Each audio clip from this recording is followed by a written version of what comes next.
মন্দিরে গিয়ে শাখা পরিয়ে মালা বদল করে সিঁদুর পরিয়ে এক মেয়েকে বিয়ে করলেন আরেক মেয়ে।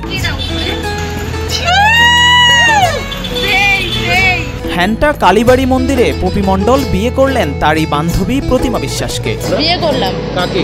প্রতিমা বিশ্বাসকে। কেন? আমরা একে অপরকে দুজনকে ভালোবাসি গত 2 বছর থেকে।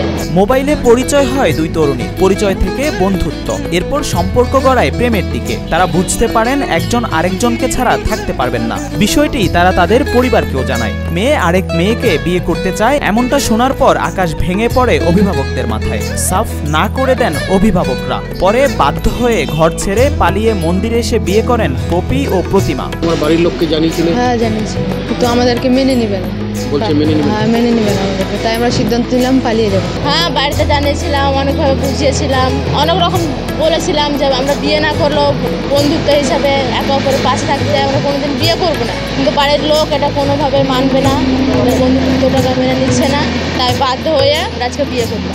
মন্দিরে দুই তরুণীর বিয়ে হচ্ছে এমন খবর ছড়িয়ে পড়লে মন্দিরে ভিড় করেন অসংখ্য উৎসুক মানুষ। পপি মণ্ডলের বাড়ি কলকাতার মালদহের বামনগোলা থানার নালাগোলা এলাকায়, আর প্রতিমা বিশ্বাসের বাড়ি কালিয়াচক থানা এলাকায়। হ্যাঁ উনি মেয়ে। হ্যাঁ মেয়ে। কতদিন ধরে? 2 বছর ধরে ভালোবাসা? গত 2 বছর। বাড়ির লোককে জানানো হতো? হ্যাঁ বাড়ির লোককে জানানো হয়েছে। হ্যাঁ এখন জানে না, জানি।